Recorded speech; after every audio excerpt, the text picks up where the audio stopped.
No, it's an unreasonable question. It's an unfair question because I'm not expected to know every case that happens in the country. And also, in particular, if it is not investigated by the detectives. If it is from outside, I won't know the details of that case. Let's say the blue light issue I never saw myself, and quite honestly speaking, and I didn't know the intricacies in between involved within that blue light issue of Ekurhuleni. So I didn't know. And then I cannot be expected or ask a question as to, but it was widely known or publicized. I didn't know. Thank you. Madlanga just destroyed General Sibiya with heated arguments over the Cat Matlala and Witness F allegations. At the 15th minute of steady roasting, he confessed and said, "Here is the evidence, and this shows I am not lying." About that tender, he was talking to you at a time that was actually quite a sensitive time in the procurement process because he hadn't yet received the tender. How did he know he had it? I don't agree. Let's go to the document itself and read from the letter of the lawyer, and that because he had that tender, it's attached. It's attached in the document. We have it. There was a moment when he tried to play a mind game with Madlanga concerning Witness F's testimony, but it backfired. This is a compilation of all the embarrassing and heated moments. Before, when you first met Mr. Matlala, were you not aware that there were serious allegations of corruption against Mr. Matlala? Corruption within the SAPS? Yes, there were no any allegations against Mr. Matlala. No, there were allegations. There were allegations because this is January 2024. And the allegations against him arose in the context of the Tembisa Hospital scandal. Watch till the end and see the sensitive information he leaked about Cat Matlala, the Tembisa Hospital scandal, the Witness F allegations, and the SIU and IPID investigations. If you believe he should be jailed, then hit the like button and subscribe for more updates. Before, when you first met Mr. Matlala, were you not aware that there were serious allegations of corruption against Mr. Matlala? Corruption within the SAPS? Yes, there were no any allegations against Mr. Matlala. No, there were allegations. There were allegations because this is January 2024. And the allegations against him arose in the context of the Tembisa Hospital scandal. And you recall that issue, that problem? I didn't follow that matter much because, as far as I'm concerned, it wasn't saying Mr. Matlala is involved in 1, 2, 3 because Mr. Matlala was a service provider to the South African Police Service and he participated actively in the activities of the South African Police Service at the college. In other words, when there is a police day or whatever events that is taking place in the police, when we go to the stadium where there are a lot of police and then you find that there are gazebos of different service providers, each and everyone giving their own expertise of what they're dealing with, their business. Medi24 will also be there. And they will all go with Minister, National Commissioner, everybody meeting each and every one of them, including him. His wife, you find that they are doing the blood pressures there, testing sugar. And then this one will tell you about our insurance, our policy.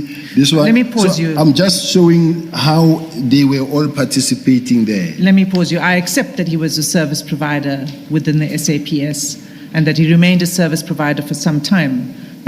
But what I'm asking you in your position is about allegations against him of corruption and his involvement in particular in the Tembisa Hospital scandal. And the reason I ask you that is because there was media coverage of his involvement in that scandal and in the blue lights, illegal use of blue lights within the city of Johannesburg, Ekurhuleni, and in Johannesburg.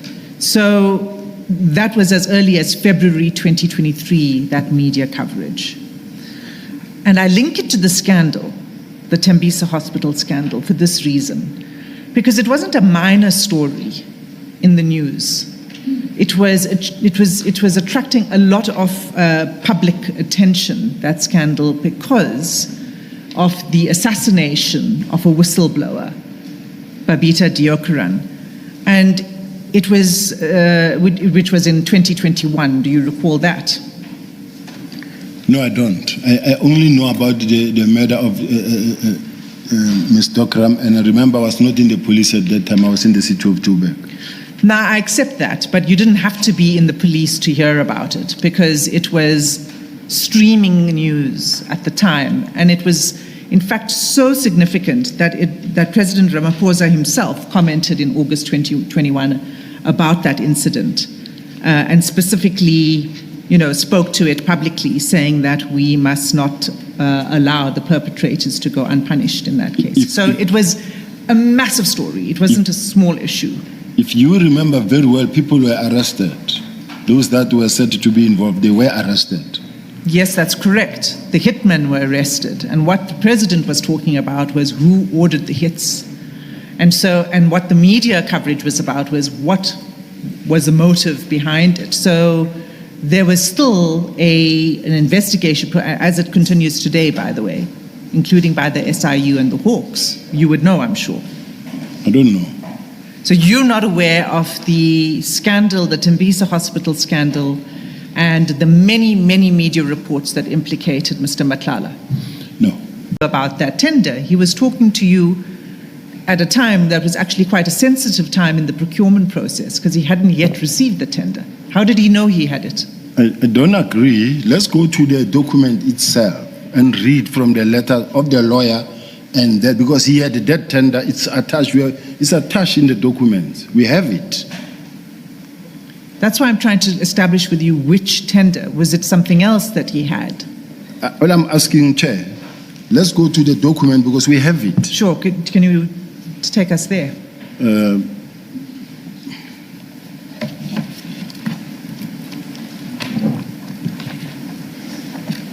Because he was in the presence of his lawyer.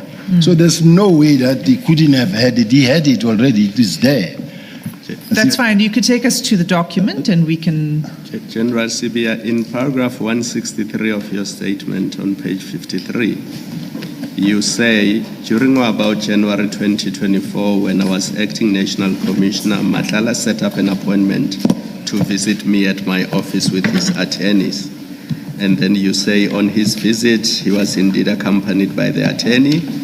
Matlala complained that he had been awarded a tender but was not allowed to use the facility.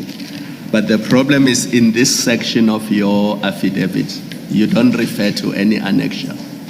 So you just say what you say, but you don't refer to any annexure or any attachment. So you have it. Can we get it, please? We do have it, and Chair, as far as I'm concerned, Ms. Killian, do you have an idea what the document the General is referring to is? It's not attached to the statement, but it is in possession of us as well as the witness. May we have a copy then? Because according to Ms. Killian, it has not been shared with the Commission. And what exactly is that document, General? What's the nature? Chair, he attaches the tender itself. Or the tender itself. And then he attaches the lease agreement with Public Works. To which the 360 million. That is correct, Chair. All right. To which the Public Works just recently cancelled that lease agreement, but he came in possession of that lease agreement. So in the document that I'm going to provide is a lawyer's letter that refers this whole thing, including the Medi-24 tender, including the lease agreement that he brought to the office. We have it. That's fine, General. If you could provide us with that, it would help to shed some light on it. Perhaps do you want to look for it over the tea break, General? Yes, Chair. I have it here. I think you must be. I have other files in the room. I think we'll get it. Let's continue, Mr. Okay, thank you. So, In the ad hoc committee, in the ad hoc committee in Parliament, in your written statement and in your oral evidence, you said that you met Mr. Matlala for the first time in February 2024. In the statement before this commission, you say you met him sometime in January. Why did you change your statement in this commission? I met Mr. Matlala for the first time when he came to the office with his lawyer. That was the first time I met Mr. Matlala. Now, as far as I'm concerned, there's a date because the letter wrote a letter. I mean, the lawyer wrote a letter that I had responded to and said, please do come. Then to the office rather than meeting somewhere on the side because it was a call. And then I said, no, let it be official. Let your letter, then your lawyer write the letter and come to the office. Meet me official in the office. Yes, my question is why the difference in the dates? In one sworn statement you say February and in the other January. I'm just trying to understand what changed. I don't even want to refer it as a typo. It's something that I know because even there in Parliament, I said I met him for the first time when he came to see me in relation to the same issue that I'm talking about. So whether maybe I could have said February or maybe at that point in time I didn't have that in front of me, but the first time I met Mr. Matlala is when he came to the office. So your current version is it was January 2024? As per the letter and the dates that I have in the file. Okay. And what do you say Mr. Matlala came to see you about? Mr. Matlala was awarded a tender by the South African Police Service to provide the Medicare 24 tender. And then he is expected to use the medical facility, the hospital facility in the colleges. In other words, when a student fall ill or whatever the student may need is in-house on site. Now he says, I've been awarded this tender, but I also have a lease agreement where Public Works allows me to go in there and occupy the space because according to the lease agreement I have with Public Works, I am the lawful occupier of this property. On the tender, you say the Medicare 24 tender. Which tender specifically are you speaking about? I don't know of any other tender other than the Medi 24. Is that the tender to provide medical services to trainees and to members? That's what I know so far. But that tender was only awarded in June 2024. So if that's the tender you're referring to, it couldn't be that he was talking to you about it in January 2024. It was only awarded to him in June 24. Yes, and it doesn't change anything to what I'm saying, because if it was awarded in June 2024, and he says, I've been awarded this tender, but I'm not being allowed to use the premises or the facility. Now, if he comes at a later stage, because all I can say, whether when it was awarded or not when it was not awarded, it's not where I fit in. All I'm saying is that I met him for the first time on the date he came to see me. Yes, but you said that I asked you what did he come to see you about, and you said it was to discuss the problem that he was having with this tender, because he couldn't fulfill the tender properly unless he had access to those premises that you're referring to. And you said it was a Medicare 24 tender. and that this was January 2024. I'm saying he couldn't have discussed that with you in January 2024 because he was only awarded that tender in June 2024. And was in the middle of his testimony. And when he fell ill, and is still continuing, he's still expected to come back and continue. And at this point in time, I don't know the reason or the strategy that could have been behind witness F not being able to continue. Then in the meantime, I get involved and have to respond.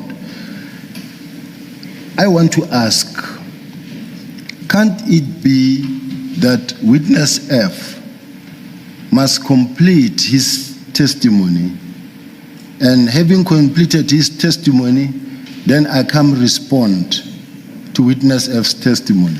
Now I'm sitting here, he testified, then stop, then have to respond, then come and say things that are different, then which means I'll have to come back again and respond on certain things. So I was just wondering,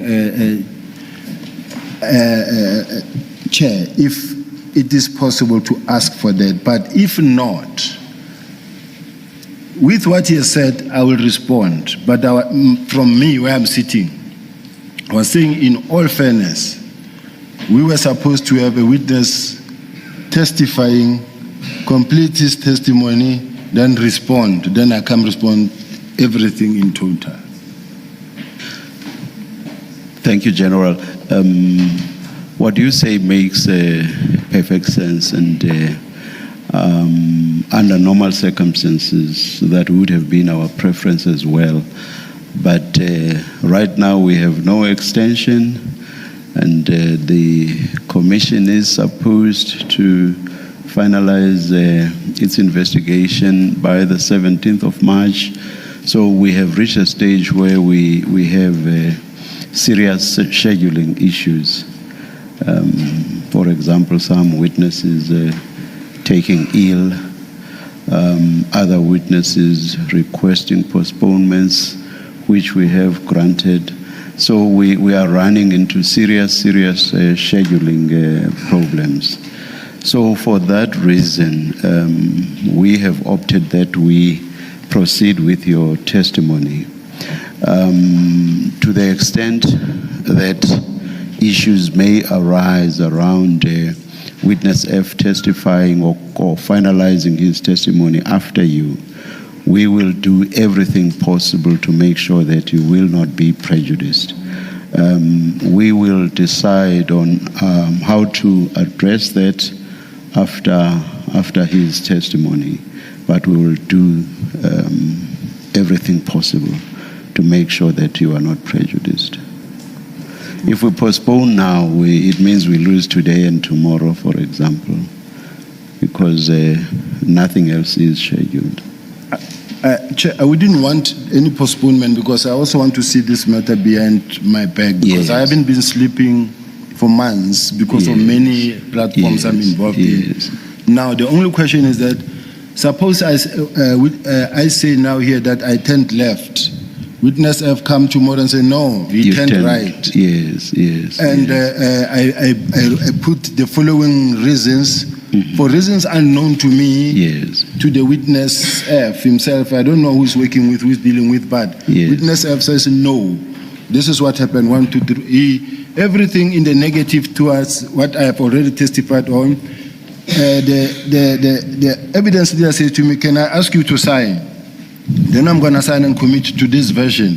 It's going to come and tweak my version or the version of what happens, because mostly we're dealing also with misinformation, disinformation, misleading. And the next thing, I'm going to run into a situation where I say, this is how something happened. And somebody says, no, witness F, and then it goes out viral and say, no, witness F is really negating everything what General Sibiya is saying. Now I'm prejudiced, even if the judge, even if the chair and the commissioners do not intend to prejudice me, but the bottom line is, we are dealing with a man who must still commit himself to his version. And already there were certain points that were highlighted as not being truthful or not. Now, we're banking on something that is not truthful at this point in time. And now I'm going to be asked questions on that. I'm going to focus on that and be responding on that. Whereas at the ultimate end, he comes again, shift, change. I don't know who you consult with. So all I'm saying is that with respect, Chair, I still believe that we could go, because witness F is the very last witness in any event. There are many people who testified that where we could actually go with all those people that testify. Witness F is one of the last that we could be starting with him. So I'm saying, I don't think we can lose a day if we are to focus on everything that we have, that we've heard about General Sibiya. Witness F just came yesterday. So we can put witness F aside, let him come testify, and then we run on what we have. Because there's witness C. Why can't we start with witness C? Because witness C is the first one who spoke. And the witness C implicated me the same way. So I'm asking, in all fairness, let's start where it started, from the beginning.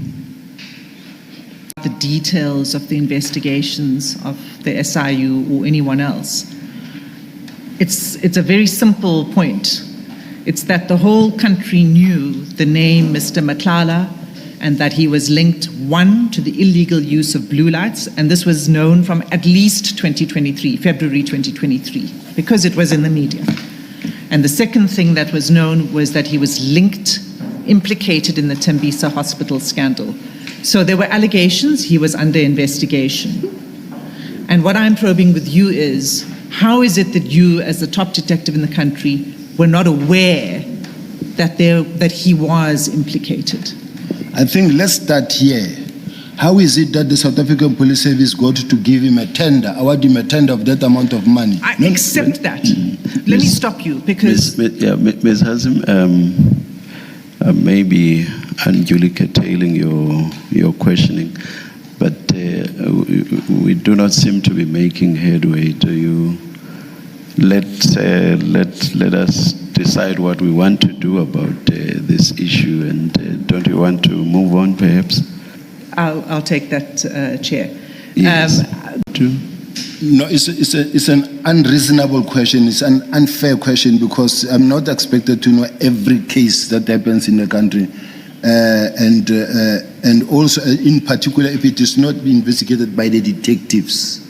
If it is from outside, I won't know the details of that case. Let's say the blue light issue I never saw myself, and quite honestly speaking, and I didn't know the intricacies involved within that blue light issue of Ekurhuleni. So I didn't know. And then I cannot be expected or ask a question as to, but it was widely known or publicized. I didn't know. Thank you. Sorry, Ms. Hassan, before you proceed, morning, General. Morning. Just to clarify something for me, you said earlier on that when there would be such events, service providers would be called, and Mr. Matlala's company, Medicare, also had a stand. Is this before or after the award of the Medicare contract, what you are describing, his presence? After the award. Okay. Including even being approached as a sponsor. Yes. And he did sponsor as well. Thank you. You've clarified. Thank you. Thank you.